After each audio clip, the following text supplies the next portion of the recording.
Loué soit Dieu. N'est-ce pas adorable? Hein?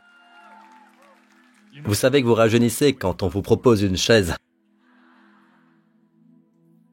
Puis-je avoir le micro? Mettez-vous debout. Adorons-le un peu plus. D'accord? Come and praise Him. Royal priesthood.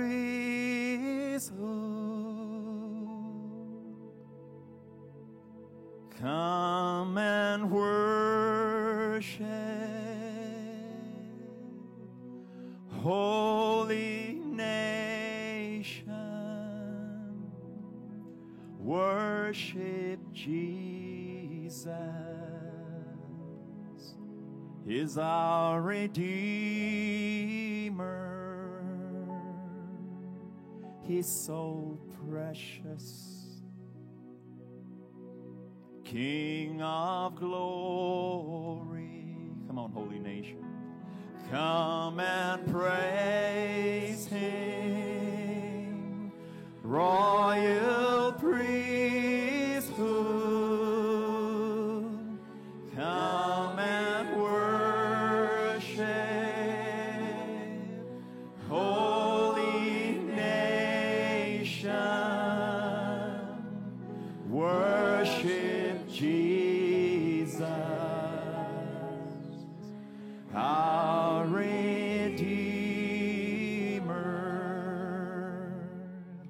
He's so precious, He's so precious, King of glory.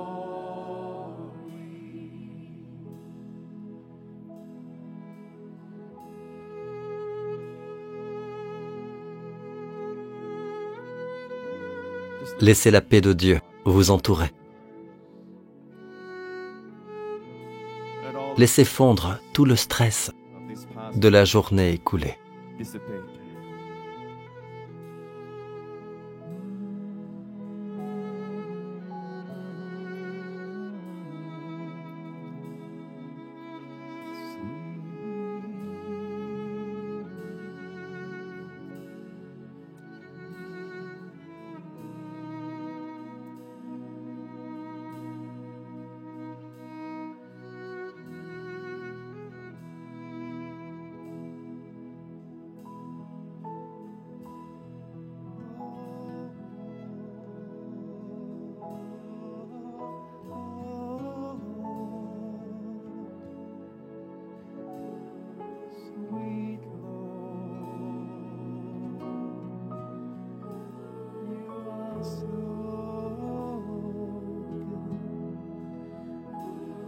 Precious Jesus, precious Jesus.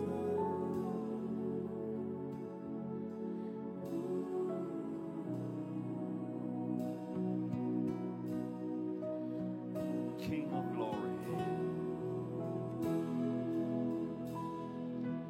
come and praise Him.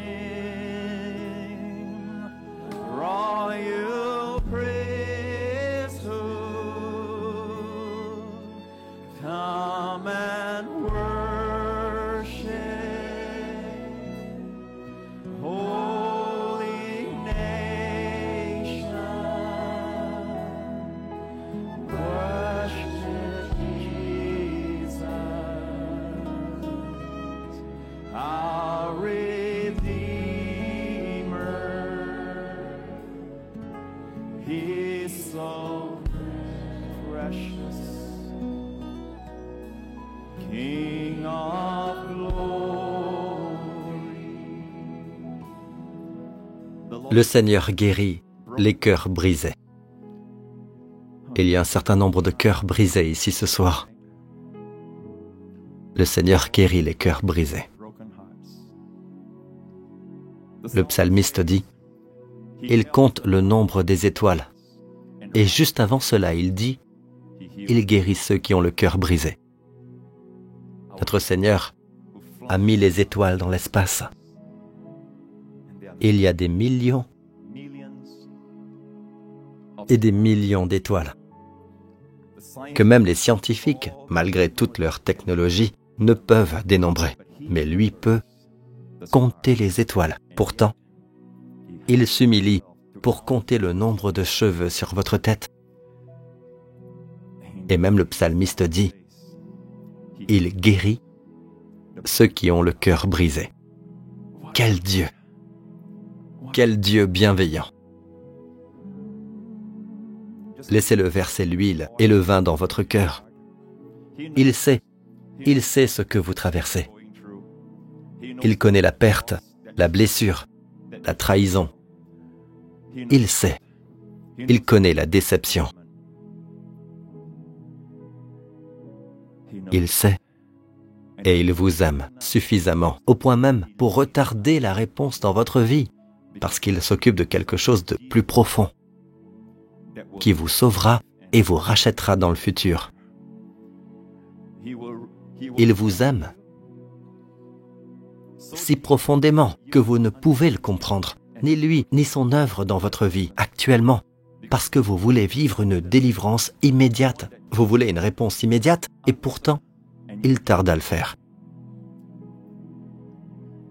Parce qu'il est sur le point de se révéler à vous d'une manière grandiose. Lorsqu'il a tardé à se rendre à la maison de Lazare, ce n'était pas parce qu'il n'en avait cure. En fait, les Écritures disent « Jésus aimait Marthe, sa sœur et Lazare ». Et le verset suivant dit qu'il est resté 2 jours de plus. Mais à la fin de tout cela, ils ont eu une révélation de lui qu'ils n'avaient jamais eue auparavant. C'est moi qui suis la résurrection et la vie. Il va se révéler d'une manière plus grandiose. Et parfois, les déceptions sont nécessaires, car il va ensuite enlever cette déception et faire de cette déception une rencontre avec lui, afin de vous emmener là où il veut que vous soyez, un endroit plus grandiose, un endroit d'abondance. Amen. Un endroit où il sait que vous serez vraiment comblé et satisfait. Peut-être que cette relation n'a pas fonctionné parce qu'il vous aime. Parce qu'il vous aime. Amen. Et un jour, vous regarderez en arrière et vous direz « Béni soit son saint nom ». Amen. Il m'a aimé assez pour me décevoir. Amen.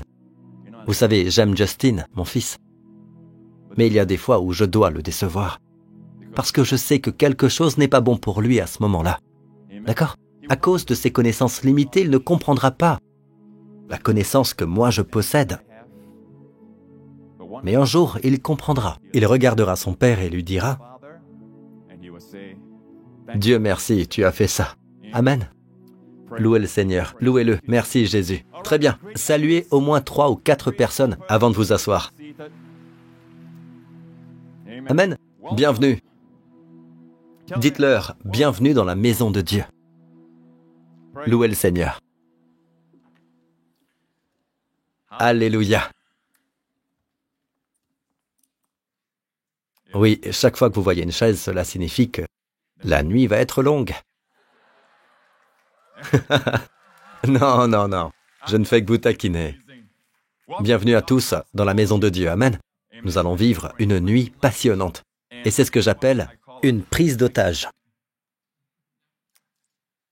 Car quand nous annonçons un thème particulier pour la soirée, d'ordinaire, ceux qui en ont le plus besoin ne viennent pas. D'où ce gentil piège, cette prise d'otage.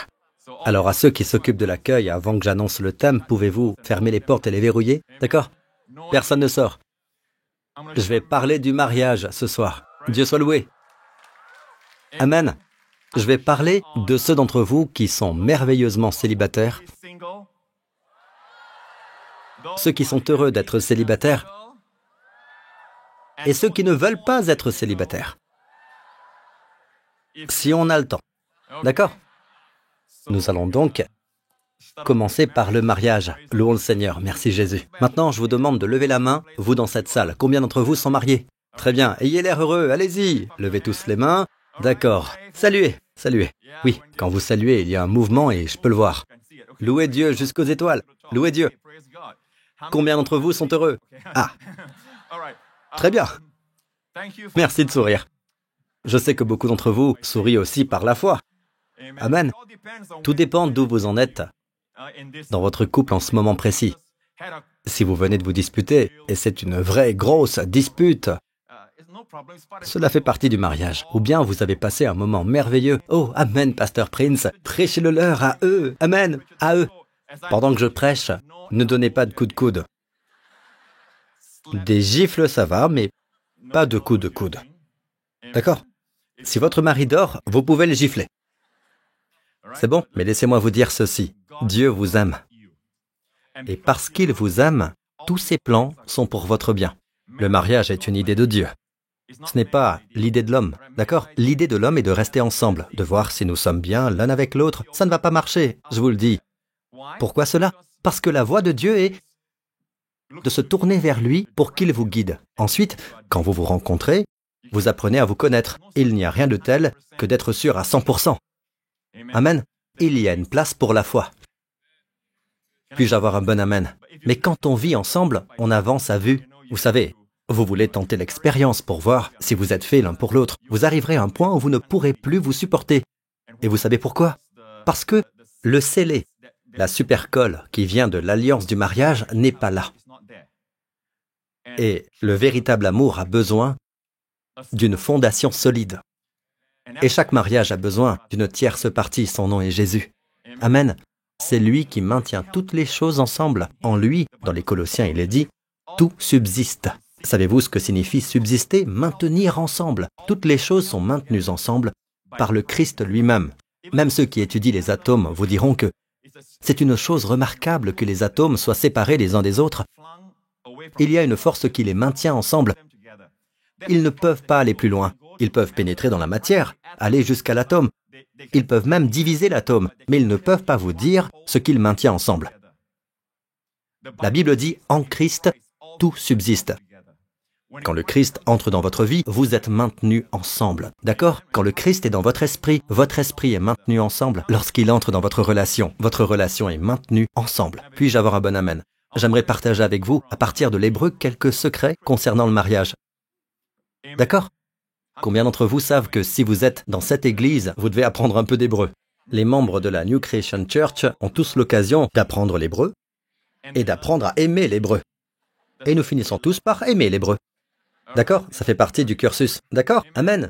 Nous aimons tous l'hébreu, c'est notre culture. Cela fait partie de la mission de votre pasteur. Notre vie ecclésiale est centrée sur le Christ, premièrement. Deuxièmement, l'église locale, la vie de l'église. Et troisièmement, Israël. Amen. Et je crois de tout mon cœur qu'il s'agit là du trépied sur lequel repose toute église ou tout ministère prospère. Il y a ceux qui aiment la grâce, ils aiment le message, ils aiment que cela soit centré sur Jésus, mais ils ne pensent pas à Israël. Ils ne pensent pas à son salut ou n'essaient pas d'apprendre. Vous savez, la Bible dit que nous sommes l'olivier sauvage. Nous sommes des gentils et Dieu nous a greffés. Donc, tout ce qui concerne Israël, écoutez attentivement, mais ne devenez pas obsédés par la chose. Certaines personnes, vous savez, disent « Oui, Pasteur Prince, amen, amen, je pense que vous devez prêcher sur Israël. » Mais ils deviennent obnubilés par Israël. C'est ce qui est arrivé aux disciples d'Emmaüs. Vous vous souvenez? Ils ont dit ceci à propos de Jésus. « Nous espérions que ce serait lui qui délivrerait Israël. » Jésus aurait alors un rôle secondaire. Pour eux, il n'est qu'un moyen de parvenir à une fin. Pour eux, Israël est central. Ils ont été déçus parce que pour eux, le Christ n'était pas le plus important. C'était Israël. Ne mettez personne ou quoi que ce soit d'autre au centre à part le Seigneur Jésus-Christ. Si le centre est bien, il maintiendra toutes choses ensemble. Et tout le monde dit « Amen ». Si vous étiez avec nous dimanche dernier, je sais que beaucoup d'entre vous sont membres de notre Église. Amen. Et vous suivez les messages, parce qu'un message en appelle un autre. J'ai abordé le fait que Dieu appelle ce qui n'existe pas à l'existence. En hébreu, le nom de Dieu est Yud-He-Vav-He. Il y a El Shaddai, d'accord? El Shaddai, il y a aussi Elohim. Mais pour l'alliance, le nom de Dieu est Yahvé. En fait, c'est ce qu'il a dit à Moïse à un moment donné. Mon nom, Yahvé, n'était pas connu d'Abraham, d'Isaac et de Jacob. C'est ce qu'il a dit à Moïse. Je me suis interrogé car le nom Yahvé, Yahweh, a été utilisé par Abraham, Isaac et Jacob. En fait, ce que cela veut dire, c'est qu'ils utilisaient le nom, mais qu'ils n'étaient pas intimes avec le nom. La révélation du nom ne pouvait pas se répandre dans leur vie jusqu'à ce qu'Israël soit délivré de l'Égypte. C'est alors qu'ils ont réalisé que Dieu est un Dieu d'alliance. Puis-je avoir un bon amen? Pour Abraham, ce n'est qu'une promesse d'avenir, celle que Dieu rachèterait sa descendance. Amen. Mais la révélation de Dieu, écoutez bien, est toujours progressive, toujours croissante, si vous préférez. Elle devient de plus en plus lumineuse jusqu'au jour parfait. Ainsi, lorsque vous étudiez l'histoire de l'Église, étudiez ses erreurs, étudiez ce qui l'a fait fonctionner, mais ne demeurez pas dans leur compréhension de la révélation. Martin Luther a ramené la vérité. Le juste vivra, le juste par la foi vivra. Amen. Il a ramené cette vérité de la justification, mais il n'est jamais allé plus loin en ce qui concerne l'Église locale. Il n'a jamais approfondi le fait que nous sommes morts en Christ et vivants pour Dieu, que nous sommes la justice de Dieu en Christ. Il n'a jamais abordé les dons de l'Esprit et comment Dieu les restaure en ces derniers jours. Combien savent que la révélation de Dieu devient de plus en plus grande et belle? Même si vous avez assisté à mes enseignements au cours des 10 dernières années, ce que je vais enseigner aujourd'hui est différent. Comment cela se fait-il? Je grandis de plus en plus. Puis-je avoir un bon amen? De plus en plus fort. De plus en plus jeune. Surtout au mois de mai. Amen. Dieu soit loué. Poursuivons donc. La semaine dernière, nous avons parlé d'Abraham et Dieu a dit, tout d'abord, le nom de Dieu, Yud-He-Vav-He, s'écrit ainsi. Et rappelez-vous, l'hébreu se lit comme le chinois, c'est-à-dire de droite à gauche. Très bien. Amen. De droite à gauche. Toutes les autres langues se lisent à l'envers. D'accord? Donc de droite à gauche. Yud, He, Vav, He. Et chaque lettre hébraïque est aussi une image. Yud est une main. He est une fenêtre. En fait, on dit que c'est une fenêtre parce qu'une fenêtre vous permet de voir à l'extérieur, de voir quelque chose de plus grand. En général, la fenêtre révèle ce qui est plus grand. L'intérieur est généralement plus petit, n'est-ce pas? Ils n'avaient donc pas saisi toute la portée de la révélation à l'époque. La loi a été donnée par Moïse, mais la grâce et la vérité sont venues par Jésus-Christ. Bien sûr, He est la grâce. Mais Vav, soit dit en passant, est un clou. C'est très cohérent. On vous dira que c'est soit un clou, soit un crochet. C'est très cohérent, c'est l'un ou l'autre. Et He, c'est la grâce. Vous avez donc une main, Yud est une main. Aujourd'hui encore, on dit « donne-moi ta main », ils disent « donne-moi ton Yod », qui vient de Yud. En hébreu, Yod. Dites Yod. D'accord? Yod et Yud, ça vient de Yud. Yod, c'est la main. Regardez le nom de Dieu, Jéhovah. D'ailleurs, les Français ont essayé de le translittérer en disant Jéhovah, d'accord? Ce n'est pas Jéhovah. Personne ne sait vraiment comment cela s'écrit, ou plutôt comment cela se prononce. Ça s'écrit comme ça, d'accord? Yahweh. Personnellement, je dirais Yahweh. Amen. C'est la main de la grâce. Vav est un clou, la main de la grâce, clouée dans la grâce. Pensez-y, de qui s'agit-il? Notre Seigneur Jésus-Christ. Puis-je avoir un bon amen? Dieu dit à Abraham, regardez dans Genèse 17, voici ce qu'il dit, voici quelle est mon alliance avec toi. Tu deviendras le père d'un grand nombre de nations. On ne t'appellera plus Abraham, mais ton nom sera Abraham. Il y a un H, n'est-ce pas? Car je te rends père d'un grand nombre de nations, je te ferai beaucoup proliférer, je ferai de toi des nations, et des rois seront issus de toi. Descendez jusqu'à Sarah. Dieu dit à Abraham, quant à ta femme, Sarai. À l'époque, elle s'appelait Sarai, d'accord? Toutes les femmes disent Sarai. Tu ne l'appelleras plus Sarai, car son nom est Sarah. Je la bénirai et je te donnerai même un fils à travers elle. Je la bénirai et elle donnera naissance à des nations, et les rois des nations seront issus d'elle. Dieu a changé leur nom et ils sont devenus féconds. Ce chapitre commence par le verset qui dit qu'Abraham était âgé d'environ 99 ans, ce qui signifie que Sarah avait environ 89 ans, n'est-ce pas? Il est donc très clair que Sarai est devenue Sarah et qu'Abraham est devenu Abraham. En hébreu, voici le nom d'Abraham. D'accord? Aleph, Bet, Resh, Mem. Abraham. Comprenez ce que Dieu a fait. Vous vous souvenez de Yud-He, le He. L'icône de notre Église est He. L'avez-vous remarqué? Avez-vous vu le He partout? Amen. C'est pourquoi lorsque vous êtes sur la route, faites attention. Vous pourriez commencer à le voir partout. D'accord? Maintenant, Abraham. Dieu prend son Hé et le met dans le nom d'Abraham. Le nom d'Abraham signifie père élevé ou père exalté. C'est le père d'une multitude. Un père grand.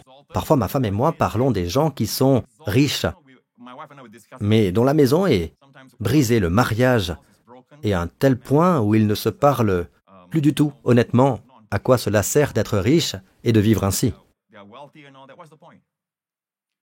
On peut être bien placé dans la société sans que cela ne soit une bénédiction. Vous voyez, Dieu bénit. Dieu est la source de toutes les bénédictions. Nous avons besoin de lui dans nos vies. Amen. Abraham est donc le père élevé.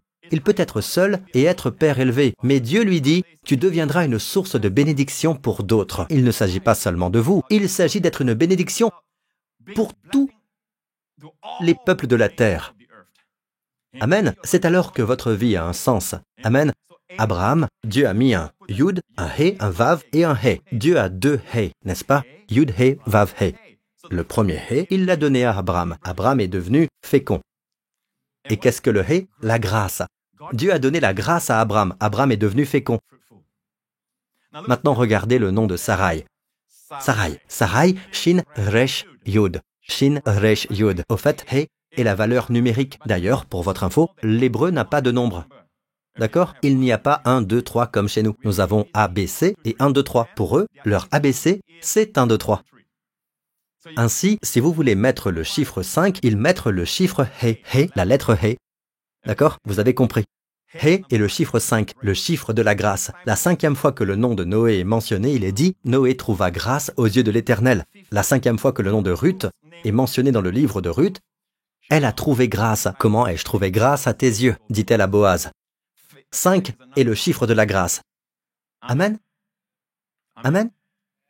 Vous ne le saurez que lorsque vous aurez 50 ans. Alors vous comprendrez la plénitude de la grâce. Revenons à Sarai. Remarquez le I, le Yud. Vous remarquez le Yud? La valeur du Yud est de 10. Dites 10.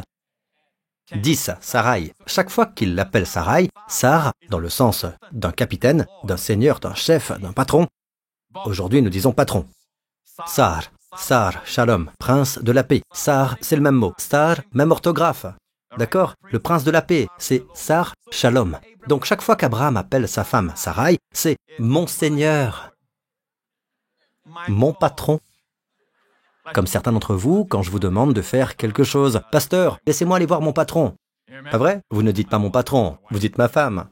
Pas vrai? Mais en d'autres termes, seulement si elle est d'accord que c'est d'accord pour vous. Pas vrai? Je vais voir, pasteur, il n'y a pas de problème, hein? Mais par respect pour ma femme, je vais lui en parler d'abord. D'accord? C'est bon. D'accord. Vous êtes très silencieux, hein? Oui, Sarai. Nous avons donc Sarai. Le Yud devient comme une possession. Sarai, mon Seigneur, mon Maître.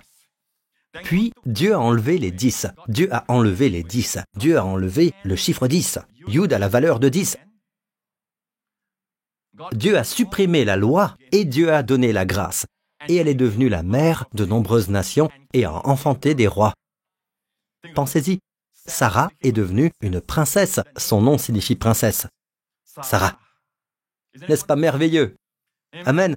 La même personne qui avait dit à Abraham, « Je ne peux pas porter d'enfant pour toi et des relations avec ma servante. » Abraham dit, « Oui, patron. »« Oui, madame. »« Oui, madame. » Amen. Cela n'a pas porté de bons fruits. Hélas, nous savons qu'il y avait beaucoup de querelles dans la maison d'Abraham quand Ismaël est arrivé. Mais dès que Dieu a changé son prénom, elle a eu un fils. Il a apporté la joie, le rire. Puis-je avoir un bon amen? C'est donc la première chose que vous devez comprendre. La grâce. Aucun mariage ne peut réussir sans la grâce. La grâce signifie une faveur imméritée, non acquise. Lorsque vous regardez quelqu'un et que vous vous demandez « Est-ce que je sais si cette personne sera un bon partenaire de vie ?» Mesdames, celles d'entre vous qui sont célibataires, cela vous plairait-il? Les épouses, ne levez pas la main. Surtout ma femme. Bon, quel genre d'homme recherchez-vous? Je veux quelqu'un comme le pasteur Marc qui me fait rire.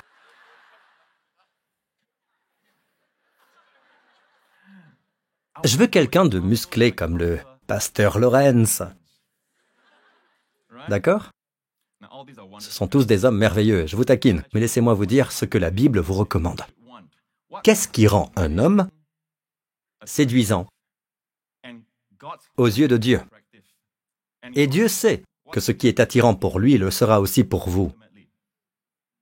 Puis-je avoir un bon amen? C'est Proverbe 19, verset 22. Ce qui fait le charme d'un homme. En fait, une traduction moderne serait « ce qui est sexy chez un homme ». Le mot désirable, cela parle d'attraction. C'est ce qui attire chez un homme. Ce qui rend un homme désirable, ce ne sont pas ses muscles. Oh les amis, je viens juste de parler de quelqu'un qui a des muscles. Non, c'est un homme qui a aussi ça en plus. Amen. Les muscles seuls ne suffisent pas. Hier, j'ai demandé à ma femme, qu'est-ce que les filles aiment vraiment? Je voulais savoir. Elle m'a dit non, ce n'est pas la beauté. Je me suis senti très triste quand j'ai entendu ça. Vous savez. Ne me demandez pas pourquoi, mais sa réponse m'a déçu. Elle m'a dit, tu sais, les filles n'aiment pas ça. C'est plutôt... Elle a pu se rattraper un peu. Elle a dit que j'avais ce petit plus. D'accord. Ce qui fait le charme d'un homme, c'est sa bonté. Mais en hébreu, le mot pour bonté, c'est chesed. N'est-ce pas intéressant? Chesed, c'est la grâce. Amen. Ce qui rend un homme séduisant, c'est la grâce. Qu'est-ce qui rend Dieu attirant? C'est sa grâce. Qu'est-ce qui rend Jésus attirant? C'est sa grâce. Dieu nous dit de trouver quelqu'un qui a ce petit plus, quelqu'un qui a la grâce. En d'autres termes, si la grâce est une faveur imméritée, non acquise, il y aura beaucoup d'occasions dans votre vie conjugale où vous aurez besoin d'une faveur imméritée supplémentaire.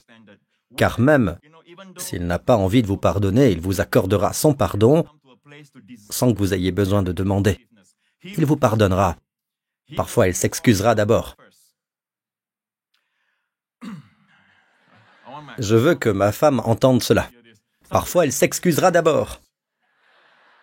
Amen. C'est donc une faveur imméritée pour le compagnon. Amen. C'est une personne comme cela qu'il vous faut, une personne avec ce petit plus. Vous savez, Dieu a toujours ce petit plus, il ne fait pas seulement son devoir de prendre soin de l'univers. Il en fait plus, c'est la bonté de Dieu, toute la grâce de Dieu, la bonté, la chose en plus.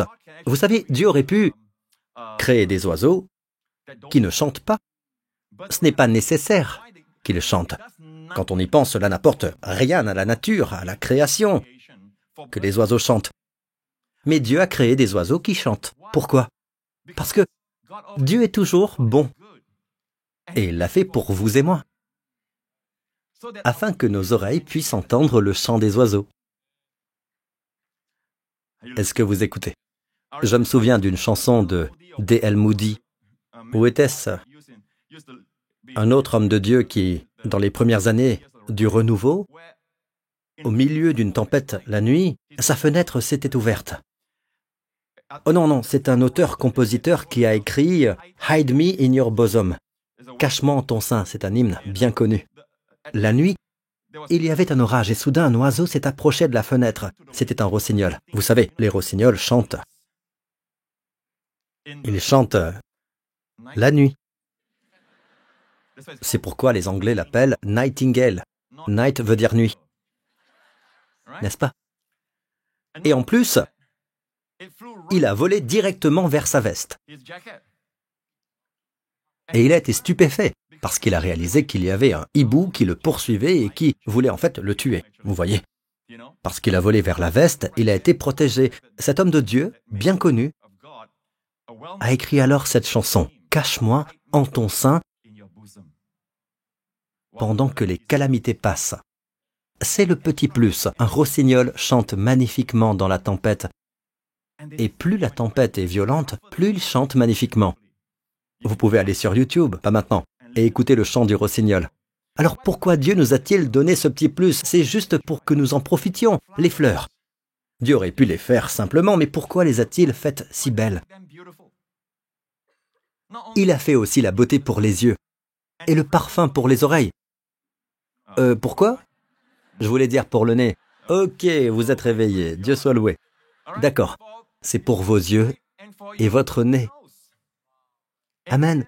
le chant des oiseaux. Et donc, pour votre nez, les oreilles.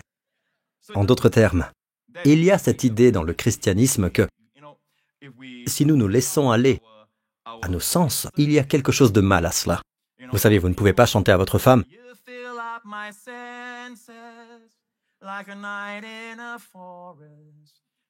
on ne peut pas s'en remettre au sens. Les sens sont charnels. Non, Dieu vous a donné des sens. Tous vos sens sont donnés par Dieu. Dieu aurait pu vous donner une langue qui ne ressent rien, qui n'a aucun goût, et vous ne l'auriez pas su. N'est-ce pas? Vous ne l'auriez pas su. Si vous mangez une pomme ou autre chose, ce serait la même chose, et vous mangeriez pour survivre sans plaisir. Mais Dieu vous a donné l'amertume, le salé, le sucré, et le dernier est l'umami. Amen. Dieu vous a donné des choses à apprécier. Vous écoutez, mes amis? Dieu est bon. C'est vrai, Dieu est bon. Qu'est-ce qui ne va pas si vous mangez trop? Dieu vous a donné vos sens. Qu'est-ce qu'il y a de mal quand vous vivez selon vos sens comme un animal? Au lieu de vivre par l'Esprit, contrôlé par le Saint-Esprit. Amen. Vous vivez par vos sens. Non. Et Dieu a donné le sexe. D'accord? Non, pas d'amen. Je vais réessayer. Dieu a donné le sexe. Waouh! Les hommes parlent plus fort. Les femmes n'y croient pas. C'est pourquoi nous avons ce séminaire. Maintenant, vous êtes pris au piège. Les portes sont verrouillées.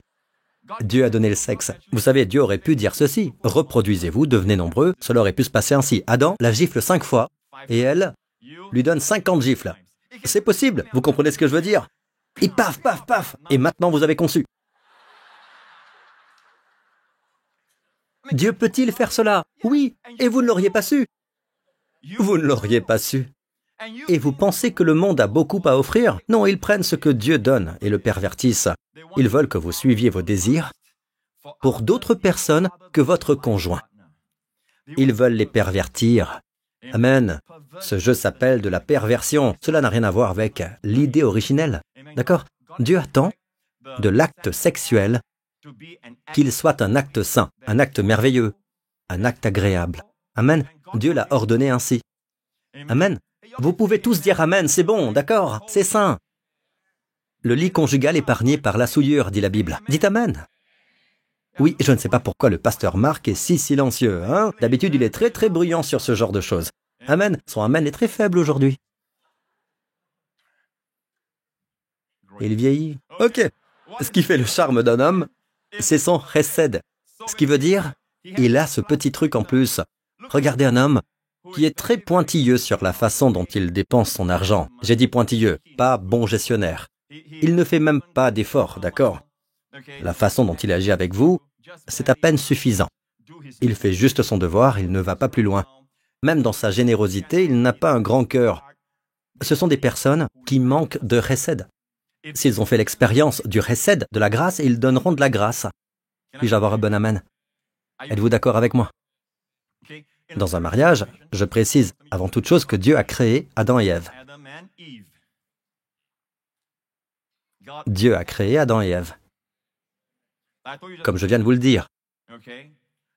Regardez le plan original de Dieu. Dieu a créé l'homme et Dieu a créé la femme. Le mariage est entre un époux et son épouse, amen, mâle et femelle. Est-ce que vous m'écoutez? Le problème, c'est que je ne veux pas dire l'époux et l'épouse, car Dieu a conçu cela de façon à ce qu'ils soient profondément unis. C'est pourquoi l'homme quittera son père et sa mère. Il n'est pas dit qu'une femme doit quitter son père et sa mère. Une femme est toujours très attachée à ses parents. Mais l'homme, en réalité, est parfois plus attaché aux parents et ne peut pas couper le cordon avec sa mère, même si la maman n'est plus là. La pire chose que l'on puisse dire, c'est « ma mère cuisinait comme ça ». Pour cuisiner, elle ajoutait ceci ou cela. Vous cherchez là des ennuis mortels. Quittez. Amen. Cela ne veut pas dire que vous ne bénirez plus votre mère ou votre père. Mais quittez dans le sens où dans votre esprit, vous êtes maintenant un homme. Amen. C'est pourquoi l'homme quittera son père et sa mère. Aucune mention de la femme. Et s'attachera, quittera, et s'attachera à sa femme, et s'attachera à sa femme. Quitter et s'attacher. Dites quitter, et ensuite s'attacher. Ils ne feront qu'un. Non? Ils ne feront qu'un, pas un, ils seront. Pourquoi avez-vous tous peur de le dire? Montrez-leur le verset, puisqu'ils sont silencieux. Montrez-leur le verset. Y a-t-il un verset? Oui. Le verset 24, c'est pourquoi l'homme quittera son père et sa mère et s'attachera à sa femme. La Bible d'Arby dit, c'est pourquoi l'homme quittera son père et sa mère et s'attachera à sa femme et ils seront une seule. Quoi? Pas juste une seule chair. Voilà, l'idée d'intimité physique est là. Laissez-moi vous parler du sexe. Regardez. Laissez-moi vous parler de sexe. Les gens en bas. Oh oui, Pasteur Prince. Dites-moi en plus. Aidez-moi à comprendre.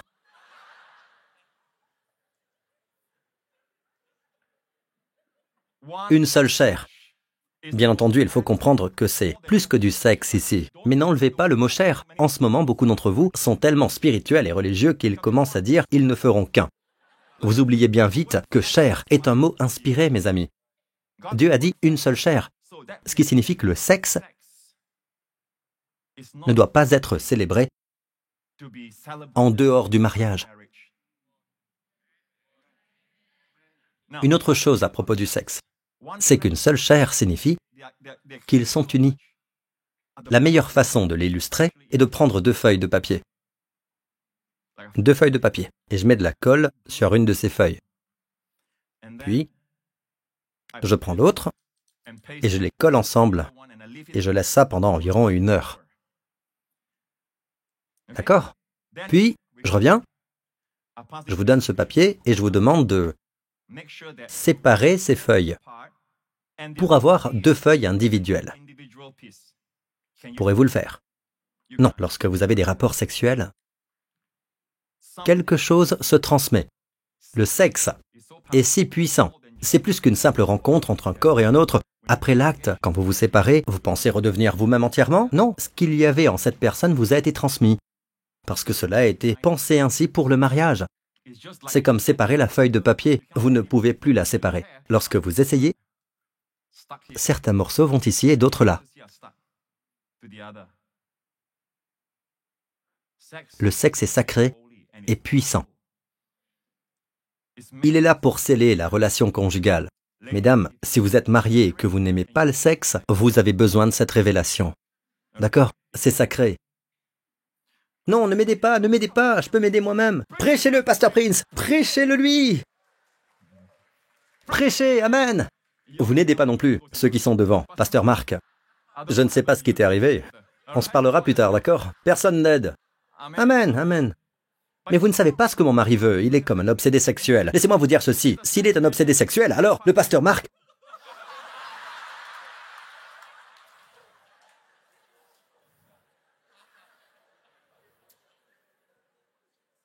Je vais vous dire la vérité.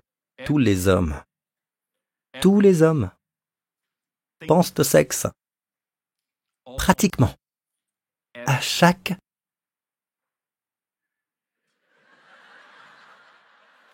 Pratiquement chaque... Ok, pour jouer la sécu, chaque jour. En une journée, certains hommes y pensent beaucoup, alors, mesdames, acceptez-le. Nous sommes fabriqués de cette façon. Pasteur Prince, ouvrez la porte tout de suite.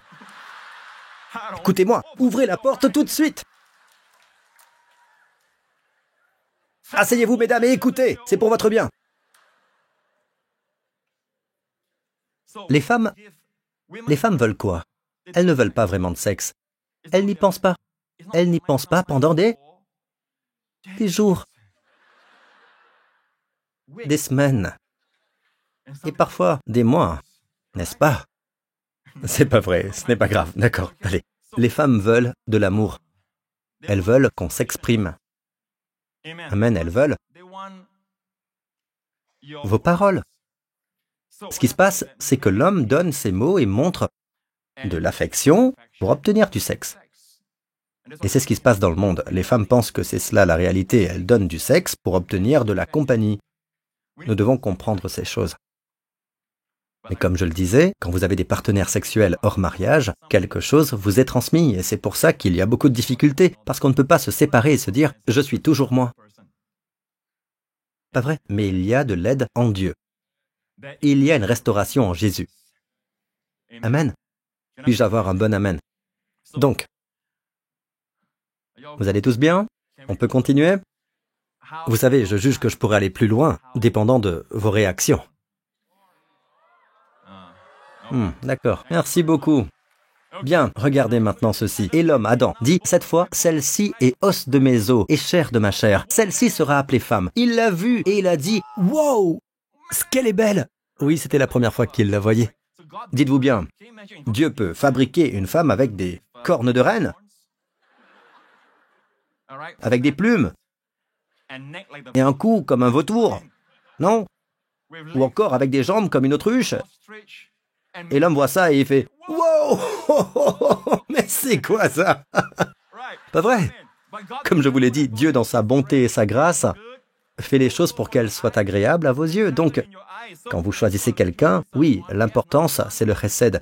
Mais c'est aussi bien si vous êtes attiré, d'accord? Beaucoup d'entre vous, surtout les plus jeunes, sont attirés par des stars. Ils ne savent même pas si la personne a du chesed ou non.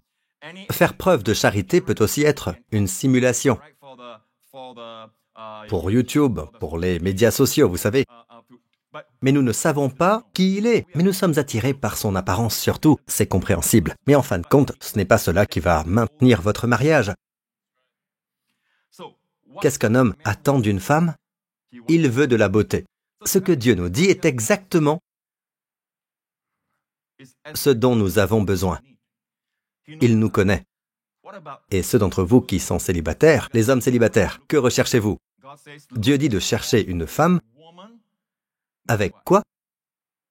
Bon, au même chapitre, ce qui est désirable chez un homme, c'est dans Proverbe 19, n'est-ce pas? Dans ce même Proverbe 19, il est dit, on peut hériter des parents une maison et des richesses, mais une femme prudente. Si vous trouvez une femme prudente, vous savez quoi? Vous ne l'avez pas trouvée, elle vient du Seigneur. Cela signifie que par elle, Dieu vous a béni, une femme prudente. C'est pour cela que j'aime l'hébreu. Vous savez ce qu'est ce mot en hébreu? Sakel. La sagesse Sakel. Combien d'entre vous se souviennent de l'époque où j'enseignais la sagesse Sakel? La sagesse Sakel, Josué 1:8. Que ce livre de la loi ne s'éloigne pas de toi. Tu le méditeras jour et nuit. Que se passera-t-il? Tu auras du succès. Le succès se transcrit en hébreu par le mot Sakel. La sagesse qui produit le succès. Une femme dont les paroles conseillent. Une source de sagesse. Amen, c'est ce qu'il faut rechercher. Si vous cherchez une femme qui est très jolie, vous voyez ce que je veux dire? Mignonne et tout, avec des cils interminables pouvant balayer le sol, vous voyez? Je parle ici de la beauté que les médias sociaux mettent en avant partout. D'accord? Oui. Mais cela va dans les deux sens. J'ai parlé des filles qui courent après les garçons de la K-pop. N'est-ce pas? Maintenant, c'est l'inverse, n'est-ce pas, mesdames? Amen. Les garçons qui sont attirés par ce genre de beauté. Mais en vérité,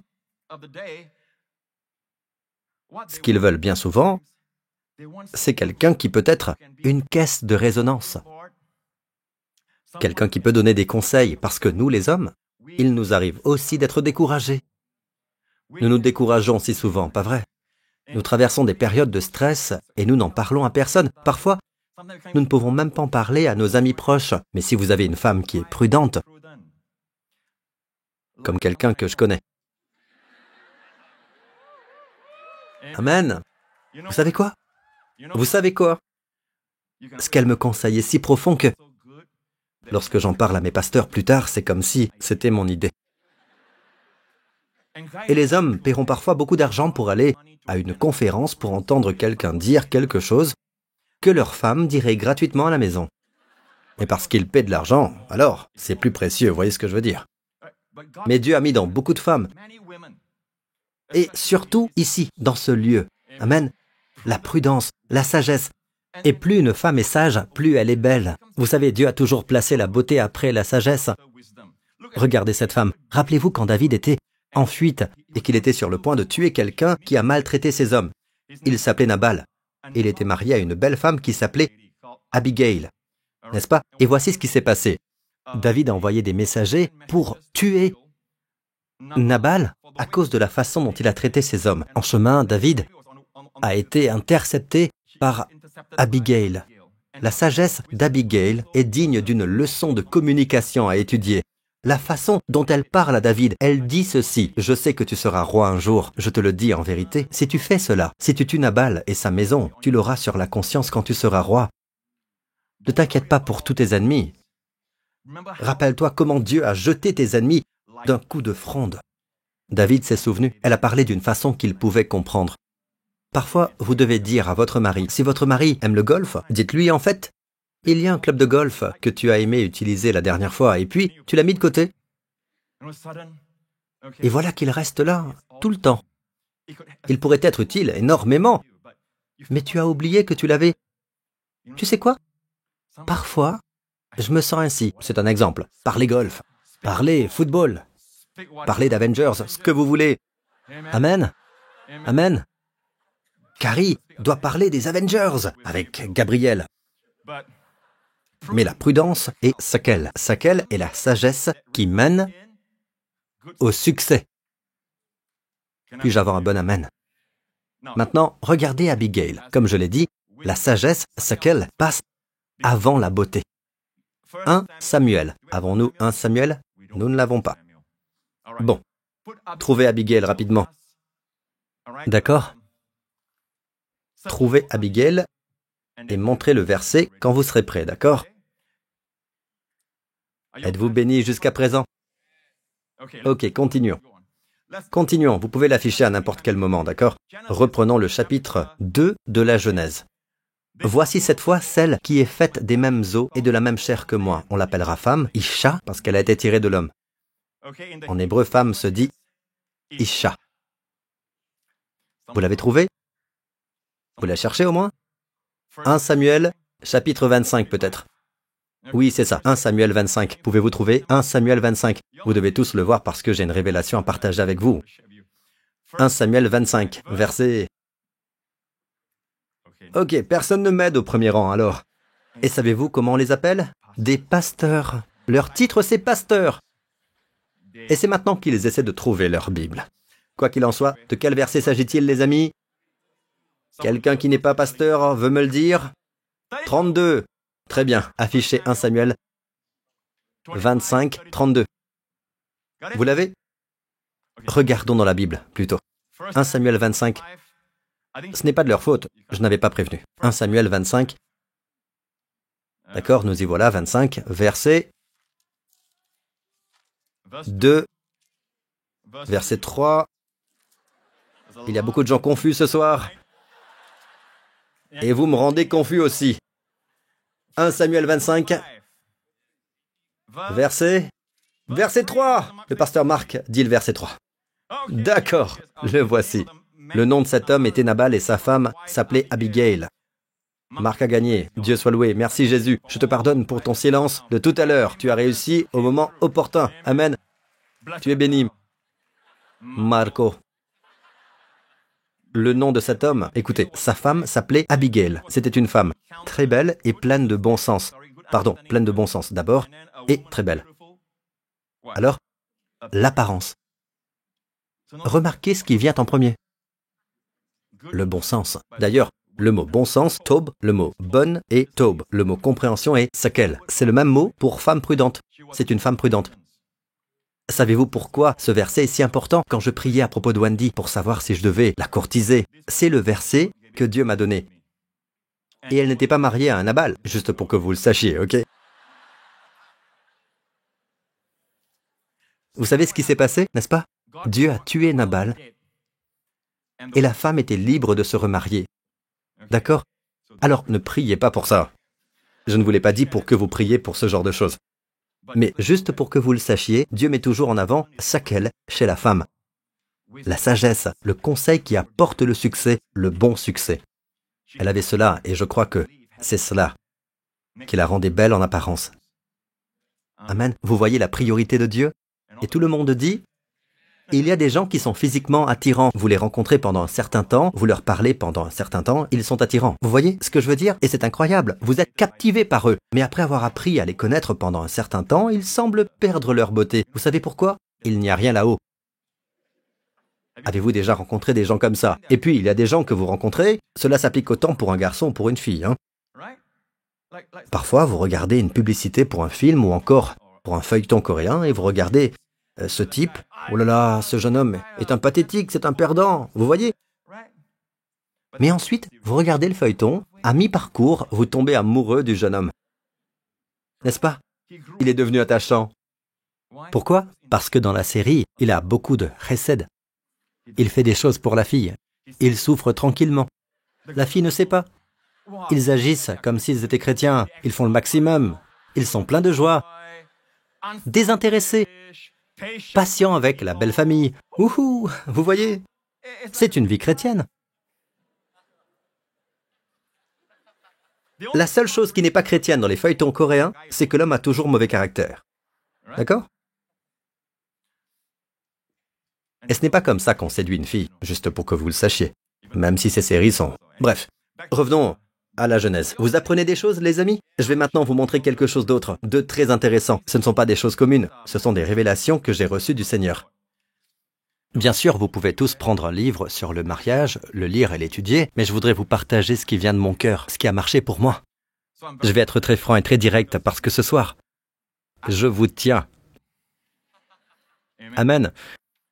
Nous ne faisons pas de publicité comme on le fait pour les séminaires sur le mariage. Habituellement, c'est le mari qui a un problème et la femme vient, mais le mari ne vient pas. Ou la femme a un problème et elle ne viendra pas parce qu'elle sait que la semaine suivante, on en parlera. D'où ce gentil piège. Vous voyez, c'est bien. Cela s'appelle la prudence. Sakel. Amen. La porte est fermée. C'est ce qu'on appelle sakel. Non, elle n'est pas fermée, d'accord. Juste pour que vous sachiez, ok? Ne vous inquiétez pas. Si vous devez y aller, allez-y. Dieu soit loué. La femme, c'est Isha, parce qu'elle est tirée de l'homme. L'homme est appelé Isha. Maintenant, dites Isha. En hébreu, une femme, c'est Isha. Un homme, c'est Isha. D'accord? Vous avez compris? C'est comme ça que ça s'écrit. Regardez ça. Je vous ai dit que je partagerai des révélations qui sont devenues une réalité dans ma vie. Regardez ça. Ish, homme. Aleph, Yud, Shin, Ish. Une femme a un He. Aleph, Shin, He. Et je crois que Dieu a donné aux femmes une grâce supplémentaire. C'est pourquoi elles peuvent ressentir des choses qui dépassent leur entendement. C'est la grâce. Vous savez, ce n'est pas basé sur leur apprentissage, ce n'est pas basé sur les cours qu'elles ont suivis ou quoi que ce soit d'autre, mais c'est juste que parfois elles disent la bonne chose. Elles sont plus instinctives, elles savent lire les personnes, elles sont généralement très justes. L'homme, lui, est plus du genre... Vous voyez ce que je veux dire? Pourquoi pensez-vous qu'Adam, Dieu a créé Adam, et l'arbre de la connaissance du bien et du mal, et l'arbre de vie était au centre du jardin, pas seulement l'arbre de la connaissance. Dieu dit, tu ne mangeras pas du fruit de l'arbre de la connaissance du bien et du mal. Mais Dieu n'a jamais dit, ne mange pas de l'arbre de la vie, qui se trouve également au centre. Mais Adam n'a jamais mangé de l'arbre de vie. Jamais. Dieu a donc créé une femme pour le guider vers cet arbre. Et là, Satan est entré en scène, et a tout perverti, et elle lui a indiqué le mauvais arbre. D'accord? Mais pourquoi Dieu a-t-il créé la femme? Je pense que c'est pour diriger les hommes vers l'arbre de vie. Elle a la grâce supplémentaire afin de l'inspirer. La femme a fait faire à l'homme toutes sortes de choses folles, comme Hélène de Troie, et toutes sortes de femmes à travers l'histoire. Pour elle, nous savons que des hommes donneront leur vie, comme Marc-Antoine. Et quel est son nom? Cléopâtre. Et puis, il y a eu Samson et Dalila. On dirait que je chante une chanson, là. C'est remarquable de voir comment une femme qui a l'air faible, sans muscles. Oui, elles ont des muscles, mais pas développés pour la plupart. Étonnant donc de voir comment elles peuvent inspirer des hommes si forts, et même tuer un homme. C'est la grâce que Dieu leur a donnée. Elle est censée être utilisée pour le bien de l'homme, pour le conduire à l'arbre de vie. Parce qu'Adam, avant qu'il ne vienne, était du genre « Ouais, cet arbre et ses fruits sont très beaux. » Vous voyez, mais il n'a jamais mangé de l'arbre de vie. Alors Dieu a dit « Il faut endormir cet homme. » D'accord? Dieu l'a endormi et a pris une côte. Et de cette côte, Dieu a fait une femme, n'est-ce pas? C'est pourquoi nous ne comprenons pas les femmes. Pourquoi? Parce que nous dormions quand Dieu les a créées. J'ai une théorie. Si Dieu les a créées quand nous étions endormis, quand nous avons besoin que Dieu les transforme dans quelques domaines, la meilleure chose à faire pour nous, c'est d'aller dormir. En disant, Dieu, tu l'as fait une fois, tu peux le refaire. Amen. Mais ne soyez pas surpris si votre femme vient la nuit et commence à compter vos côtes. Bon, oubliez ça, louons Dieu. Remarquez, la grâce est là. Maintenant, regardez ceci. Regardez le nom de Dieu. Yud est le nom de Dieu, n'est-ce pas? Yud, He, Vav, He, c'est Yud. Voyez-vous le Yud? C'est le nom de Dieu. He est le nom de Dieu, n'est-ce pas? Yud, He est le nom de Dieu. Mettez-les ensemble et vous obtenez Yah, le nom de Dieu. Et nous disons Yah quand nous disons He, Hallé et la louange. Alléluia. Yah pour Yahweh, n'est-ce pas? C'est le nom de Dieu. Si vous retirez le nom de Dieu de l'homme et de la femme, regardez ce qui se passe quand vous enlevez le nom de Dieu. Les deux mots deviennent feu. Et que fait le feu? Le feu brûle. Un mariage brûlera, une relation brûlera, si Dieu n'y est pas, si le Seigneur n'y est pas. Est-ce que vous écoutez ce que je vous dis? Et juste pour que vous le sachiez, revenons à Genèse 2. Genèse 2. Celle-ci sera appelée femme parce qu'elle a été prise de l'homme. C'est pourquoi l'homme quittera son père et sa mère et s'attachera à sa femme et ils seront une seule chair. C'est très clair ici. Les mots homme et femme, et dans l'hébreu, le mot pour femme veut aussi dire épouse. Plus loin dans la Bible, on trouve le mot mari, époux. On parle d'époux et d'épouse. Tout cela pour vous dire que Dieu a décrété le mariage et que même dans la langue d'origine, dans le mariage, le mari est toujours un homme. Il est toujours un ish. Les mots hébreux sont très particuliers. Quand vous lisez l'Ancien Testament, les mots proviennent de l'hébreu, alors que le Nouveau Testament provient du grec. Vous savez quoi? Dans nos Bibles traduites, on parle de mari et de femme, d'époux et d'épouse, ou en anglais de husband et wife. Mais ce mot husband en anglais vient d'une contraction des mots house pour maison et bond pour lien. Housebond ou husband, un mot anglais. Mais husband ou mari n'est pas dans l'original. L'original dit homme et femme. Pour Dieu, le marié, c'est un homme. D'un côté l'homme, de l'autre la femme. Et épouse est un mot moderne. En hébreu, isha est une femme qui peut être vierge ou mariée ou veuve. Une veuve de n'importe quel âge. Isha. Alors, comment distinguer un époux ou une épouse? On peut le savoir en lisant le contexte. Si vous lisez le contexte, vous pouvez voir qu'Abraham est le mari de Sarah. S'il devait dire, dans l'original, « Elle est mon épouse », il dirait « Elle est ma femme ». Et dans l'hébreu original, il est dit, quand elle dit « c'est mon mari », elle dit « c'est mon ish ». Vous êtes d'accord avec moi jusqu'à présent? Cela me fascinait. Quand j'ai compris cela, cela m'a fasciné. Encore une fois, il s'agit d'une révélation personnelle venue du Seigneur. Si quelqu'un, à l'avenir, écrit cela dans des livres sur le mariage, vous saurez d'où ça vient. En grec, c'est la même chose que l'on voit. Vous le savez, le Nouveau Testament est écrit en grec. Marie, aimez votre femme.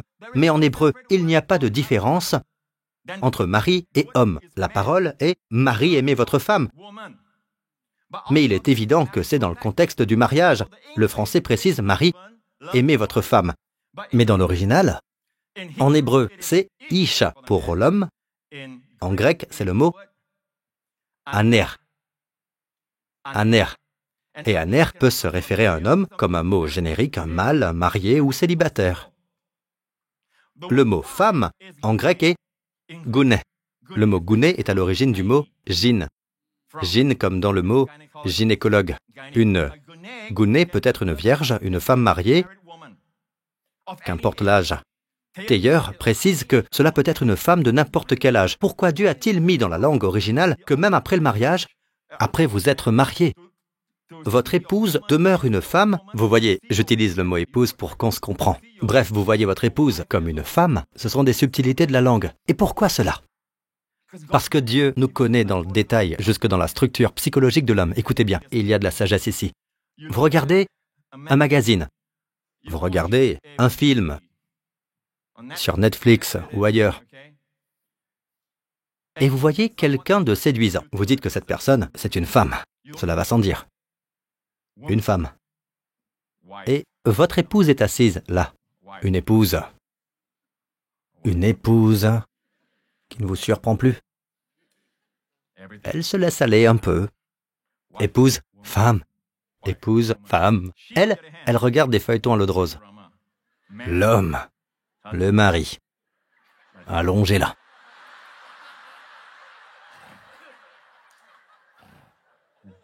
le mari, l'homme, le mari, l'homme. D'une certaine façon, les mots époux et épouse sont chargés d'obligations, au point que cela enlève toute la sagesse de Dieu.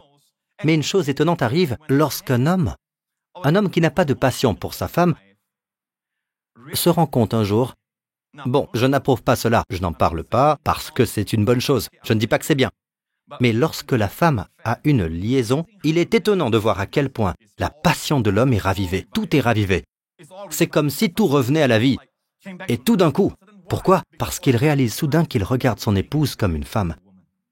C'est la même chose pour une femme, n'est-ce pas? Elle peut traiter son mari avec mépris en voyant son aspect extérieur, en regardant son ventre qui devient de plus en plus gros, en regardant la salive qui coule. Pas vrai? À chaque fois, il est si fatigué, il rentre à la maison et il est fatigué. Elle ne réalise pas qu'au moins il est à la maison, le bougre. Priez pour lui. Amen. On peut faire quelque chose pour le ventre. Le ventre, ça va encore, pas vrai? Un régime est toujours possible. Mais un mauvais comportement est laid. Cela vous rend laid, pas vrai? Amen. Mais au lieu de ça, un jour, tout d'un coup, elle réalise qu'une autre femme en a après son époux. Amen. Elle réalise alors, je pensais qu'il n'avait jamais regardé une autre femme, je pensais qu'il me serait toujours fidèle. Je suis toujours inquiet quand j'entends des femmes dire « Mon mari ne ferait jamais ça, Pasteur Prince ». Je suis très inquiet. Et ça ne me fait rien qu'il soit assis au premier rang. Ce sont des hommes avant tout. Et la meilleure chose à faire, c'est de penser à lui en tant que tel. Non pas comme un mari, mais comme un homme. C'est un homme. D'accord? Je vais vous dire une chose. Il se perd parfois dans ses fantasmes et dans toutes ses idées. Voyez-le comme un homme.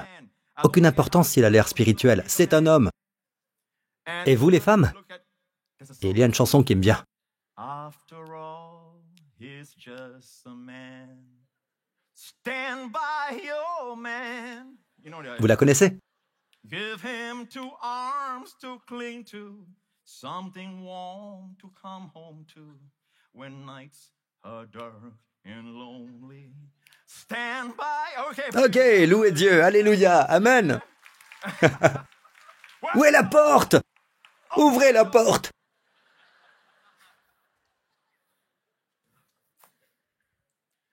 Parfois, je pense que les gens ne sont pas sincères quand ils parlent du mariage, et je pense que c'est pour ça qu'il y a tant de problèmes. Vous m'écoutez?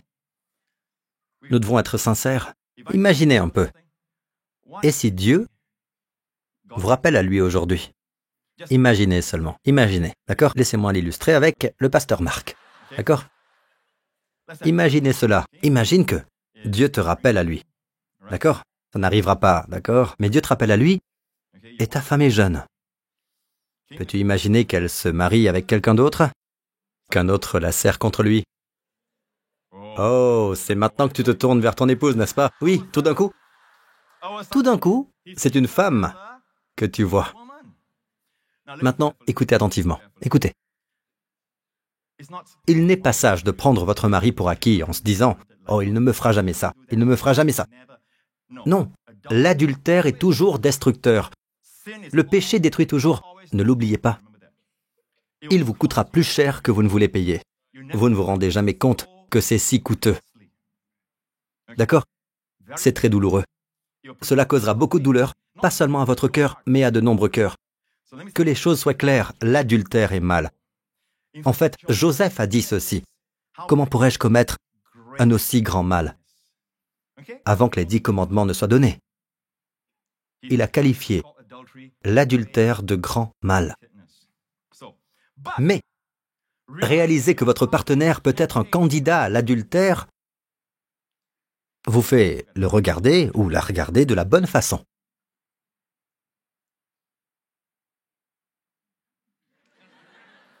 Amen. Imaginez un peu. C'est vrai, je l'ai vu maintes et maintes fois. Quand quelqu'un s'intéresse à votre mari ou à votre femme, c'est là que tout d'un coup la passion revient. Cela veut dire que l'indifférence n'avait pas à voir avec le fait qu'il ou elle a changé. C'est toujours la même épouse, c'est toujours le même époux. Mais quand quelqu'un d'autre montre de l'intérêt, la passion revient. Ne dites jamais que votre mari est au-dessus de cela. Ne dites jamais que votre femme l'est. Nous avons tous besoin de la grâce de Dieu pour nous garder du péché. Amen. Et il est bon de penser que personne n'est à l'abri de l'adultère. D'accord? C'est une bonne chose. C'est ainsi que vous chérirez et aimerez votre mari. Votre mari prendra soin de vous. Amen. D'accord? Ouais, bon, peu importe, hein? Alors, vous avez aimé ou pas? Moi, j'ai aimé. Ce prêche m'a rendu heureux. Amen. Louons le Seigneur. Peut-être que ce dimanche, je parlerai plus de ceux qui sont célibataires. D'accord? Peut-être dimanche prochain. On ne sait jamais. Parfois, le Seigneur change mon message, mais j'ai tellement à partager avec les célibataires. Mais pourquoi pas dès ce soir? D'accord? Nous avons encore un peu de temps, n'est-ce pas? Il n'est même pas 21h30. Voulez-vous que je parle des célibataires? D'accord, continuons. Très bien. Alors, qu'est-ce qui rend un homme désirable, mesdames? Recherchez quoi? Quoi? Qu'est-ce qu'il a dit? Il a dit quoi? Oui, qu'est-ce qui rend une femme désirable? La prudence. Là, vous savez qu'elle vient du Seigneur. Amen. Prudente. Amen. Louons le Seigneur. Une femme qui courrait vers la porte en exigeant qu'on l'ouvre, là tout de suite, n'est pas prudente. Parce que la parole de Dieu coule comme une rivière puissante ici, et elle y tournerait le dos. N'est-ce pas? Dieu soit loué. Au fait, la porte est ouverte, pour info. Je plaisantais, d'accord? Très bien. Allez à Genèse 24. Nous terminerons par cela. Genèse 24. Abraham envoie son serviteur chercher une fiancée pour son fils Isaac. Le serviteur prit 10 chameaux parmi ceux de son seigneur. En passant, les mots fiancé avec un E et fiancé sont très intéressants. Montrez-leur le mot fiancé et fiancé avec un E. Le fiancé, c'est Khatan. Pas Satan, hein? Khatan. Dites Khatan. Ok. Et le mot fiancé avec un E, c'est Kala. Le mot est bien Kala, d'accord? Fiancé, d'accord? Donc, Khatan et Kala. Soyez attentifs à ces deux mots. Dieu combine toujours des lettres pour révéler un secret. Quand vous mettez la première lettre de la fiancée et du fiancé, vous obtenez le mot Koach. Koach signifie puissance, force. Et c'est le même mot qui est utilisé dans Deutéronome 8, 18. Dieu dit, lorsque tu verras ton argent et ton or augmenter, que je te bénirai, que tu habiteras de belles maisons et que tu mangeras de beaux fruits d'un verger que tu n'as pas planté. Souviens-toi de la multiplication de ton or et de ton argent. N'oublie pas l'Éternel, ton Dieu. Ne dites pas, c'est ma force et la puissance de ma main qui m'ont permis d'acquérir ces richesses. Verset 18. Mais tu te souviendras de l'Éternel, ton Dieu, que c'est lui la force. C'est le Koach. L'époux et l'épouse, quand ils sont ensemble, quand ils ne font qu'un, amen, il y a la force. Dans ce contexte, pour s'assurer que vous vivez dans la pauvreté, le diable essaiera toujours de provoquer un désaccord entre un époux et son épouse. Assurez-vous d'être d'accord, surtout en ce qui concerne l'éducation des enfants, amen. Ne soyez pas en désaccord, surtout devant les enfants, et ne soyez pas en désaccord sur les finances. Vous avez besoin d'aide, besoin de conseils, parce que c'est là que se trouve la force. Messieurs, si vous n'honorez pas votre femme, peu importe ce que vous faites, cela ne marchera pas. C'est ce que nous dit 1 Pierre, chapitre 3. Si vous ne traitez pas votre femme décemment, et si vous la traitez mal, vous ne prospérez pas. C'est ce que dit la Bible. C'est là que les femmes disent Amen, allez! Louez Dieu!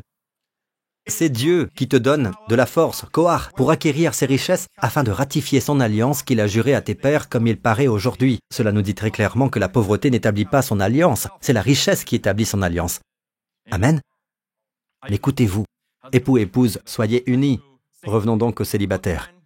Abraham a envoyé son serviteur, un serviteur sans nom. C'est une image du Saint-Esprit. Amen. Ici, nous avons une image de la fiancée qui nous représente tous, mais la Bible est si merveilleuse que la sagesse de Dieu est ce que nous appelons la grâce et la sagesse multiple de Dieu. Il s'agit de couches successives. La couche supérieure est toujours le Christ, c'est-à-dire l'histoire de la Genèse 24. Le chapitre le plus long de la Genèse concerne le Saint-Esprit, qui n'est pas nommé. Il n'attire pas l'attention sur lui. Il cherche une fiancée pour le Fils bien-aimé. Amen. Et quand il la trouve, il lui donne toutes sortes de dons de l'Esprit et de fruits de l'Esprit. Le serviteur prit 10 chameaux parmi ceux de son Seigneur et il partit avec tous les biens de son Seigneur à sa disposition. Regardez le mot 10 chameaux. Regardez les mots 10 chameaux parmi ceux de son Seigneur. 10 chameaux. 10 chameaux représentent tous les biens de son maître. C'est le principe de la dîme. Pourquoi 10%? Pourquoi Dieu demande-t-il 10%? Parce que 10 représente tout pour Dieu. 10 chameaux, tous les biens de son Seigneur à sa disposition. Voyez-vous cela? 10 représente tout. Si vous ne pouvez même pas donner les 10%, vous ne pourrez clairement pas tout donner. Ceux qui disent, vous savez quoi, Dieu a tout, il ne donne jamais les 10%. Ils peuvent dire cela et ne pas donner les 10. D'accord? Quoi qu'il en soit, revenons à ceci. Il fit reposer les chameaux sur leurs genoux près d'un puits à l'extérieur de la ville. C'était le soir, le moment où les femmes qui vont puiser de l'eau sortent. Si vous voulez un compagnon, sortez dans un endroit où il y a un puits. Et je crois que cette église peut être qualifiée de puits. Il y a de l'eau vive ici. Amen. Des hommes et des femmes sont rassemblés ici, et pas seulement rassemblés dans la vie de l'église. Amen. Les groupes d'entraide. Amen. Varsity, Gen Rêve. Venez dans les groupes d'entraide. Les jeunes couples et les autres, venez dans les groupes d'entraide. Les célibataires, apprenez à vous connaître. Amen. Dans la maison de Dieu. Il y a beaucoup de femmes prudentes ici. Si j'étais un célibataire, je garerais ma voiture ici, dans cette église. Amen. Louons le Seigneur. Mesdames, il y a beaucoup d'hommes qui ont le chesed. Vous savez pourquoi? Chesed coule de la chair chaque semaine. Les hommes deviennent des chesediques, des Chinois chesediques, des Indiens chesediques. Amen. Louons le Seigneur. Où a-t-il fait descendre ces chameaux? Dans un endroit où les femmes se réunissent. Ne restez pas à la maison et ne dites pas, « Dieu, où est-elle » Dieu regarde l'église et dit, « Où es-tu » Amen. Non, Dieu ne dit pas cela. Dieu sait où je suis. Il a demandé à Adam, « Où es-tu » Dieu n'était pas perdu, Adam était perdu. D'accord? Ok, verset suivant. Puis le serviteur a prié. C'est une prière puissante. Si vous êtes célibataire, faites cette prière. Cette prière m'a été révélée. Je n'ai jamais entendu personne prêcher cela auparavant. Cela s'est passé il y a de nombreuses années lorsque j'étais célibataire et que j'ai entendu un enseignement qui disait qu'il y avait le choix parfait de Dieu. Et cela a presque détruit ma relation avec les gens. Eh bien, à cause de ce concept de choix parfait de Dieu, quand vous sortez avec quelqu'un ou que vous vous mariez avec quelqu'un, il faut que ce soit le choix parfait de Dieu. Un choix parfait. Le mot parfait est là. Alors, j'ai commencé à chercher le Seigneur et Dieu a commencé à me montrer des choses. Je vais vous dire, je remercie Dieu pour ça parce que cela a changé ma vie. Sans cela, je ne pense pas que je serais marié à Wendy. Amen. Et je ne pense pas que je serais capable de faire ce genre de partage ou que mon ministère en serait là. Je me souviens que sur la plage, je cherchais le Seigneur. Je n'avais avec moi que ma Bible. J'ai dit, Dieu parle-moi, je suis fatigué de toutes ces doctrines. Certains disent que c'est le choix parfait de Dieu, certains disent qu'il ne faut pas sortir avec quelqu'un, d'autres disent qu'il faut sortir pour savoir. Je ne sais plus où j'en suis. Qu'est-ce qu'un jeune homme est censé faire? Et Dieu m'a conduit à cette prière. Le serviteur a prié, Éternel, Dieu de mon Seigneur Abraham, donne-moi du succès aujourd'hui. Le mot succès, kara. Amen. Les bons moments. Les bons événements. Kara. Priez pour le kara. Les hommes d'affaires, priez pour le kara. La Bible dit que la course n'est pas réservée aux plus rapides. Amen. La victoire ne revient pas toujours au fort. Cela dépend des circonstances, favorables ou non. Kara. De bons événements. Vous pouvez être très intelligent, mais utiliser vos dons comme il faut avec les bonnes personnes, c'est l'effet du kara. Et seul Dieu peut vous donner cela.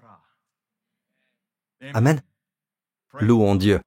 Peu importe à quel point vous êtes intelligent, peu importe à quel point vous êtes grand, à quel point vous êtes merveilleux, vous ne pouvez pas vous mettre à l'abri du désastre, comme nous le savons tous. Seul Dieu peut vous placer dans un moment de kara. Dites, Dieu, donne-moi du succès. Cela veut dire qu'il faut que la bonne fille sorte. D'accord? Donne-moi du succès, kara. Aujourd'hui, et fais preuve de bonté envers mon Seigneur Abraham. Magnifique mot, chesed. En hébreu, c'est chesed. Montrer de la grâce.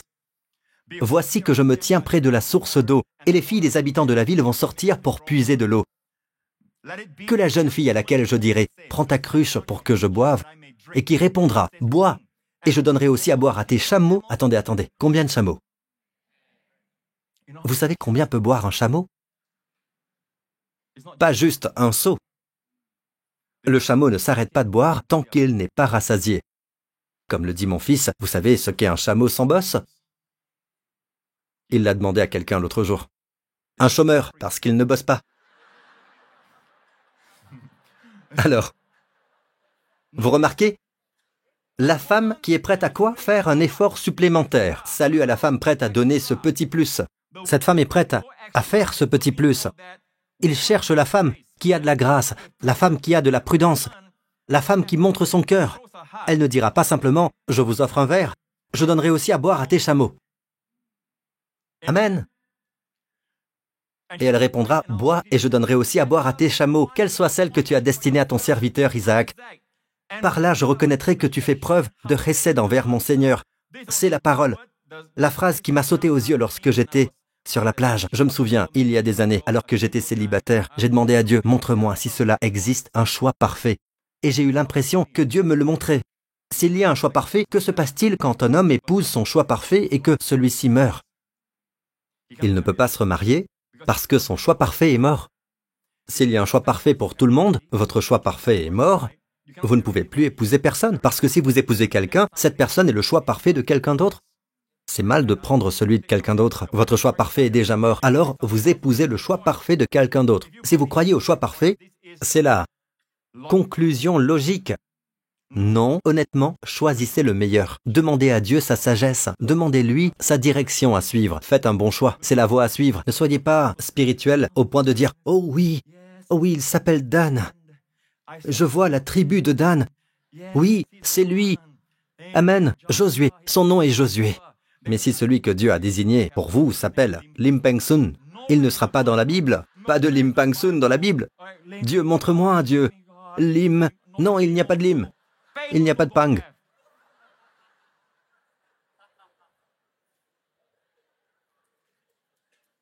Vous riez tous, mais les chrétiens peuvent être des personnes très religieuses, croyez-moi. Seigneur, j'attends dans ce restaurant. Il est 4h30. S'il entre à 5h, et s'il arrive à 5h, et qu'il appelle son ami, alors, c'est le bon. C'est le bon. Notez que le signe qu'elle demandait n'était pas difficile. Certains hommes, quand ils aiment une fille, par exemple, je me souviens d'un ami qui faisait partie d'un groupe de jeunes de mon église, mon ancienne église. Et il aimait cette fille, ok? Alors il a fait une prière. Il a lu cette partie. Il a fait cette prière. Dieu, au fait, après la réunion de jeunes, ils prennent toujours un verre. D'accord? Et il a fait cette prière. Il m'a dit qu'il avait prié après le service. Si cette fille va à la table et prend un rafraîchissement, c'est elle. Quelles sont les chances?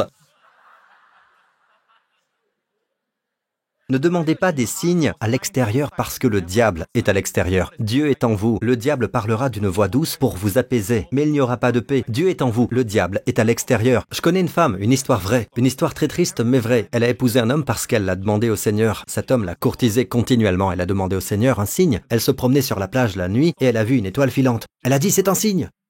Elle a épousé cet homme qui lui a brisé le cœur. Et c'était une affaire très triste, tout ça à cause d'une étoile filante. Ne vous mariez pas pour cela, ou votre mariage sera comme une étoile filante. Psh. Que s'est-il passé? D'accord? Eh bien, la meilleure façon de le dire est la suivante. Il n'y a pas de choix parfait de Dieu, mais il y a celui que Dieu a désigné. Celui que Dieu a prévu pour vous, pour ceux d'entre vous qui ont perdu un être cher, une femme ou un époux. Cela ne veut pas dire que vous ne pouvez pas vous remarier. Dieu a désigné quelqu'un pour vous. Amen. C'est la voix de Dieu, comprenez-vous? Il y a un verset qui dit « Elle est libre de se remarier avec qui elle veut ». Mais dans la sagesse de Dieu, en suivant les conseils, le salut réside dans un grand nombre de conseillers. Mais assurez-vous que ce soit de vrais conseillers. Il y a beaucoup de gens qui conseillent, mais ce n'est pas forcément la sécurité. Ainsi, les médias sociaux, ce n'est pas la sécurité. Le salut réside dans ces personnes qui conseillent, avec sagesse, avec sakel. Un grand nombre de conseillers. Amen. Priez pour la personne désignée par Dieu. Et s'il faut, vraiment un signe, demandez un signe qui ne soit pas évident de la part de la personne que Dieu a recommandée. Quelqu'un de sage, quelqu'un qui marche dans le sakel. Et il y en a beaucoup en ce moment. Par exemple, ma fille est, comme je l'ai dit, Dieu m'a dit, quand j'ai vu Wendy, elle est ton Abigail.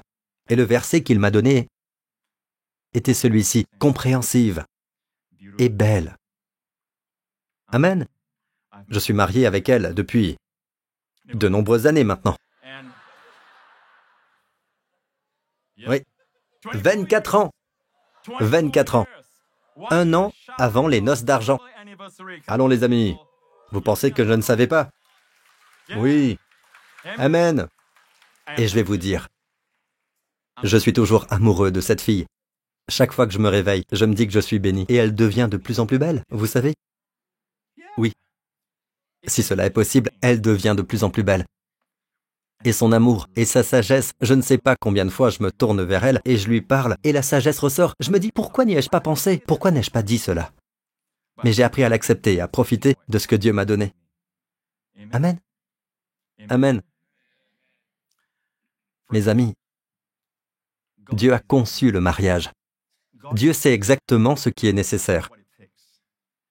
Ne cherchez pas de conseils dans le monde. Ne demandez pas conseil à vos amis qui ont divorcé 2 ou 3 fois. Ne demandez pas aux gens sur les réseaux sociaux. N'enviez pas ces gens, ces visages modifiés, retouchés. Et vous savez, ne rentrez pas dans ces choses-là. « Oh, je suis si grosse comparée à cette fille. Je suis tellement ceci ou cela. » Non, arrêtez ça. Et commencez à vivre votre vie pour le Seigneur. Ces gens ne vivent pas la vraie vie, vous savez. Un jour, ils regarderont en arrière et se rendront compte que leur vie leur échappe. Vous profitez de la vie. Vous avez une famille, vous avez des gens qui vous aiment. Vous êtes vraiment engagé avec eux. Vous ne voulez même plus impressionner les gens. C'est très stressant. C'est une lutte acharnée pour impressionner les gens. Vous pouvez avoir 1000 likes, mais il y a un dislike. Vous commencez à vous concentrer là-dessus. Est-ce cela la vie?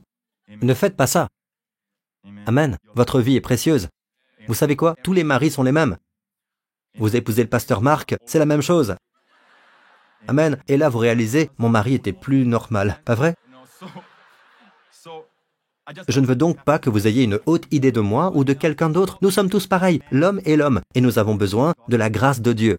Amen. Alors quand vous regardez votre mari, oui, il n'est pas cet acteur coréen, mais n'oubliez pas que l'acteur joue un rôle. Vous ne savez pas à quel point il est impatient. Vous ne savez pas ce qu'il fait avec les femmes, ou comment il les traite. D'accord? Mais votre mari, au moins, sa salive tombe à la maison. Il est à la maison.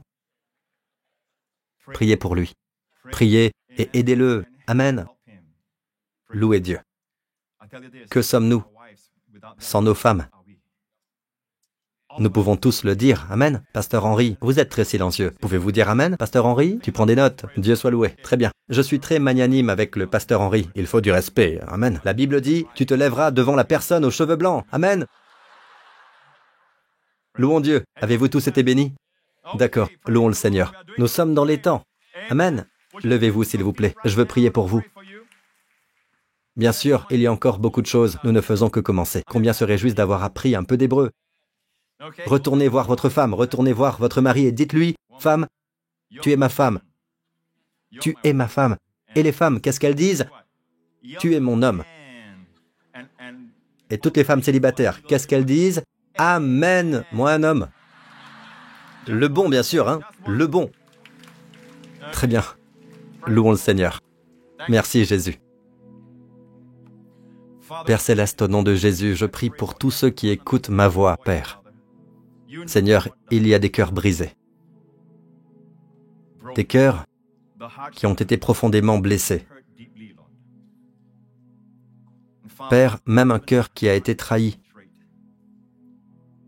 Toi, Seigneur Jésus, tu connais le baiser de Judas. Je te prie, Seigneur, de le toucher maintenant au nom de Jésus. Guéris, guéris, et libère dans le cœur et l'esprit de cette personne une vision d'espoir, une attente positive du bien dans son avenir, à elle ou à lui. Père, je te remercie pour les célibataires qui m'écoutent, ceux qui sont ici ce soir, qui regardent ou écoutent sur les médias sociaux, d'une manière ou d'une autre, et qui veulent participer. Je prie pour eux, Père, au nom de Jésus, pour qu'ils ne prennent pas la mauvaise décision, Seigneur, concernant leurs compagnons, pour que, Père, tu contournes, tu arrêtes, tu romps même, là où c'est nécessaire, Seigneur. Et je prie, Père, au nom de Jésus, pour que tu amènes la bonne personne. La femme prudente vient de toi. Et l'homme désirable, cet homme plein de grâce, vient de toi. Alors envoie-le, Seigneur, au bon moment, et rends toutes choses belles en ton temps. Père, je prie au nom de Jésus, pour chaque époux et chaque épouse, chaque homme et chaque femme qui sont mariés. Que tu leur donnes la révélation de voir leur conjoint avec des yeux neufs, les yeux du Saint-Esprit, Seigneur, des yeux de désir, des yeux de passion, pour chercher le bon et non le mauvais dans leur conjoint. De chercher la lumière et non les ténèbres. De te remercier pour ce qu'ils ont et non pour ce qu'ils n'ont pas. Je prie au nom de Jésus pour ceux qui sont accros aux médias sociaux, qui sont affectés par ce qu'ils voient. Au nom de Jésus, je prie pour qu'ils coupent leur lien émotionnel avec les normes du monde. Leur attachement émotionnel aux normes du monde et leur donne la grâce pour ne pas se conformer à ce monde, mais d'être transformés par le renouvellement de leur esprit. Ta vision, ta sagesse, tes conseils sont ce dont nous avons besoin, Père. Heureux l'homme, heureux la femme qui ne suit pas le conseil des méchants, qui trouve son plaisir dans la loi de l'Éternel et la médite jour et nuit. Il ou elle sera comme un arbre planté. Non seulement il pousse, mais il est planté par Dieu, au bord des fleuves d'eau. Et il donne son fruit, le fruit en sa saison. Sa feuille à lui ou à elle ne se flétrira pas. Le monde n'a pas de réponse à cela. L'autre jour, je regardais, dans mon esprit, j'imaginais, maintenant que l'automne arrive, je veux le voir. J'ai senti le Seigneur me dire, connais-tu les couleurs de l'automne que tu aimes tant? Je réponds oui. Ce sont les signes des feuilles qui meurent. Elles disent au revoir. Ces feuilles sont en fin de vie. Et c'est pour cela qu'elles ont cette couleur. Quelque chose de beau, mais qui se meurt. Nous vivons dans un monde déchu. Mais Dieu promet que quiconque aime sa parole, qui médite sa parole, sa feuille à lui, à elle, à lui, ne flétrira pas. J'ai fait une recherche, une étude sur les feuilles et j'ai découvert que chaque feuille dans ce monde se fane. Mais Dieu m'a dit, si tu aimes ma parole, ta feuille ne se flétrira pas. Amen. Vous avez sur votre front la fleur d'une jeunesse qui ne se fane pas, sur vos joues, sur votre vie. Amen. La rosée de la jeunesse sera sur vous. Au nom de Jésus, Seigneur, bénis chaque mariage et transforme ce qui est simple comme de l'eau en quelque chose d'enivrant. Un vin vivifiant. Qu'elles soient enivrées d'amour l'un pour l'autre, au nom de Jésus. Et le peuple de Dieu dit, Amen. Que Dieu vous bénisse. Alléluia.